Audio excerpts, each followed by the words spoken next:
Vjosa rriti sërish prurjet me një tendencë në rritje pas rreshjeve të shiut që vjojnë në zonat ku grumbullon ujë pas ditën e së shtunës. Brenda pak orësh në pikën e matjes pranurës së Mifolit kaloi nga 5.2 metra në gati 6 metra lartësi, duke rikthyer rrezikun e daljes sërish nga shtrati dhe rikthimin e përmbytjeve në fshatrat e Fierit dhe Vlorës, që shtrihen përgjatë tij. Sipas informacioneve, prurjet nga zona e Përmetit e Gjirokastrës janë po ashtu në rritje të vazhdueshme dhe mund të reflektohen në orët në vijim. Edhe prurjet e lumeve, Seman dhe Shkumbin janë në tendencë rritje dhe në zonat të caktuara përgjatë rrjedhjes kanë dalje nga shtrati, por brenda argjinaturave.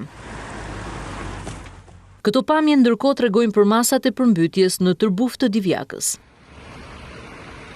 Ky blektor thotë se ka mbetur i bllokuar prej 4 ditësh. Sa ditë ka ujë në stan? Ka 4 ditë sot.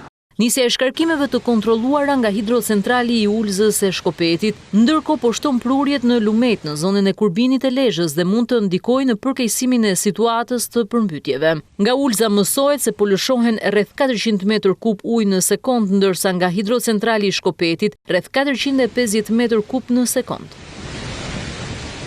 Në qarkun Shkodër, rritja e niveleve të lumeve Drin, Kir dhe Bun kanë shkaktuar përmbytje në territorin e bashkisë Shkodër, kryesisht në njësitë administrative Ana e Malit dhe Dajç. Niveli i ujit në rrugën e Obotit raportohet rreth 50 cm dhe lëvizja bëhet vetëm me mjete të larta.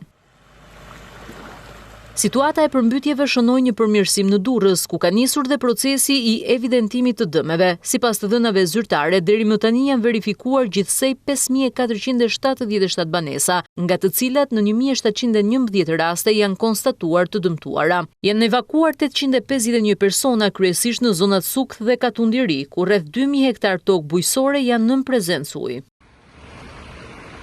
Në qarkun Lezhë, niveli i ujit ka shënuar rënje përgjithsisht në tokat bujqësore, niveli i lumit Drin vijon të jetë në ulje, ndërsa lumi Mad ka shënuar rritje për shkak të shkarkimeve nga Hecet, Shkopet dhe Qafmoll. Prurjet e rrëmbyeshme të lumeve Fani Vogël dhe Zmeja në Mirdit po kryen toka bujqësore dhe rrezikojnë infrastrukturën. Në qarqet Berat dhe Elbasan, rritja e prurjeve të lumeve Osum dhe Devol ka sjellë përmbytje të sipërfaqeve bujqësore. Një ditë pasi premtoi kompensim të drejtë të prekurve nga përmbytjet, kryeministri Edi Rama të shtunë se të gjitha strukturat janë të angazhuara 24 orë për menaxhimin e çdo situate që mund të krijohet dhe në orët në vijim.